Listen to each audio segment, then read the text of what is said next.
Hello, good morning, or good evening, good afternoon, wherever you are. This is Good Morning Street Fighter, where I talk Street Fighter 6 while taking a walk.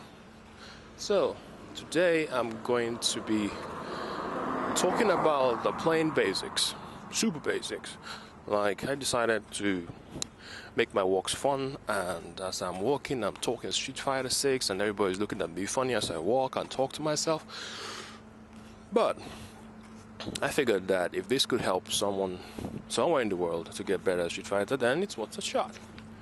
So today, basics. Street Fighter 6. It's a complicated game. I'm not gonna lie about that, but today I'm gonna share with you a concept that hopefully will make the whole Street Fighter thing much more palatable and much more easier to navigate as you play.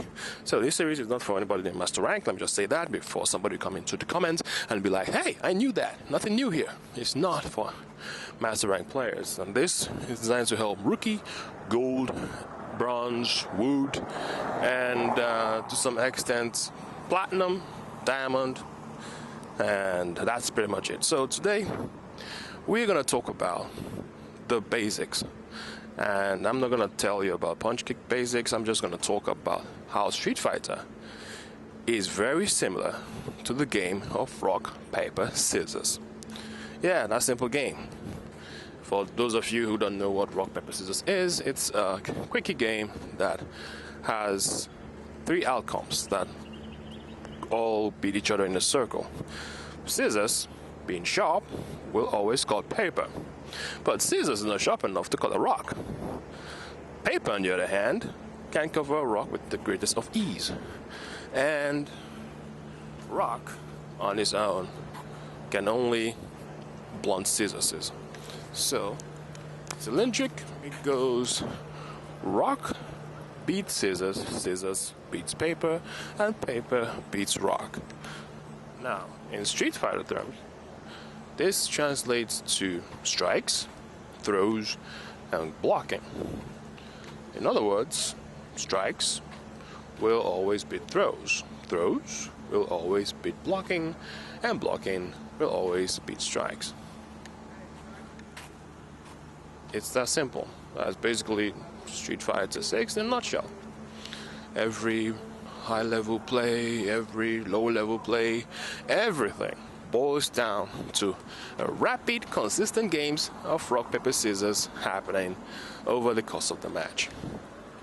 So, if you can understand this, you'll realize that if you are getting hit a lot, it is because you're not blocking.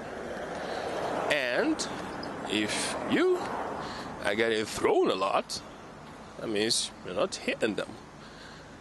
And if your opponent ends up to be grabbing everything you throw, seems to be blocking everything you throw at them, that means you haven't thrown them enough. It's basically that simple. Now, but when it comes to fighting games, it's not really only rock, paper, scissors. There are also super scissors, super rocks, and super papers. So, in this case, you will consider super scissors to be lows and overheads. Because for lows and overheads, you have to modify your blocking. You have to stand guard the overheads, and you have to crouch guard the lows. For super blocks, you have parries, which basically does not care what kind of strike is coming. It's going to block basically the standing strikes, overheads, lows, everything strike a parry will beat it. Then for super throws, you have let's say command grabs, that kind of thing.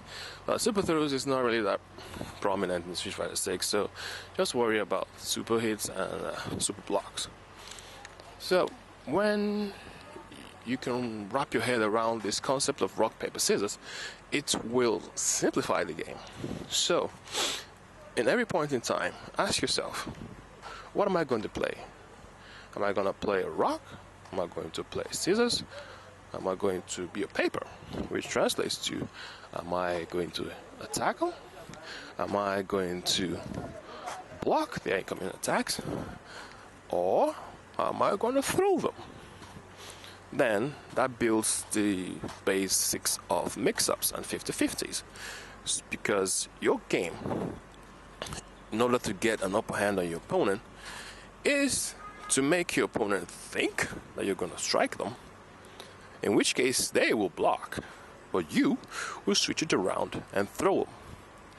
And if you have thrown them enough and they start to tech or try to jump out of the throws, then you switch your strikes and you beat the attempt and take a chunky damage. So once you have this concept in the back of your head, every time you're playing, every second, every minute, you'll find that Street Fighter will be much easier for you to navigate and to understand your options at every given point in time. So, when you're watching tournament plays or even your plays, ask yourself this: what am I playing? Am I playing the rock? Am I playing the scissors? Am I playing the paper? And am I doing it right? Think about it. Till the next episode, which I'll probably also record while I'm still walking, but for you, it's the next episode. Have a lovely day.